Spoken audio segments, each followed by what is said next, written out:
4-year-old Yosef is listening to an age-old bedtime story, but he's not at home safe in his bed. He's in the hospital, a victim of an age-old conflict that has shattered his family life. He and his parents were staying inside this apartment building in southern Israel when a rocket from Gaza slammed into it. The blast sheared off several of Yosef's tiny fingers, badly injured his father, and took his mother's life. She was among the first to die on the Israel side of the border. He was saying, "My mother is not here. She's with God. He knows it will be a hard time," his grandmother says. Hard is putting it mildly. He has just been through a second surgery. Doctors at the Sheba Medical Center at Tel Hashamir Hospital reattached 4 of his fingers, but in the end, they had to re-amputate 2 of them. He lives in the south, and there are rockets all the time in that area. Hamas doesn't think about where the rockets are going, she says. While Yosef is being treated in this hospital room, just 1 room away, there's another child with the same kind of war injuries, except she's from the other side of the conflict. She's from Gaza. 8-year-old Bisan El-Agram lost 3 fingers when the war came to her home. I heard the sound of a missile that hit. I didn't even have time to ask what happened, and then the second one hit, she says. When the dust cleared, she could see the bones of her child's fingers in small pieces on the floor.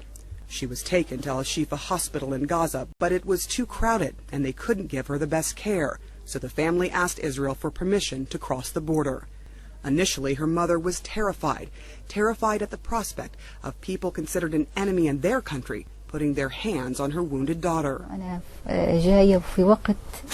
It's a strange situation, and it's my first time entering Israel. I was afraid, but they treated me and my daughter in a very nice way, and I understand that medicine has nothing to do with politics, she says. All the tension is blocked outside the hospital. Here there is an island of sanity in this stormy water of the Middle East. Here we treat people. We don't actually look from where they are and what they do and what they did before coming here and what they are going to do after leaving us. Dr. Batia Yaffe is treating both children. It will never be normal. It will affect her life from now on and his life from now on, in choice of profession, in choice of hobbies, in choice of future partners for life, everything. She has worked in this Tel Aviv hospital her entire career, treating everyone from soldiers to suicide bombers and the civilians in between. What is it in this piece of land that everybody is fighting about it all the time? This is what comes to my mind, and whether this is our lot for eternity from now on.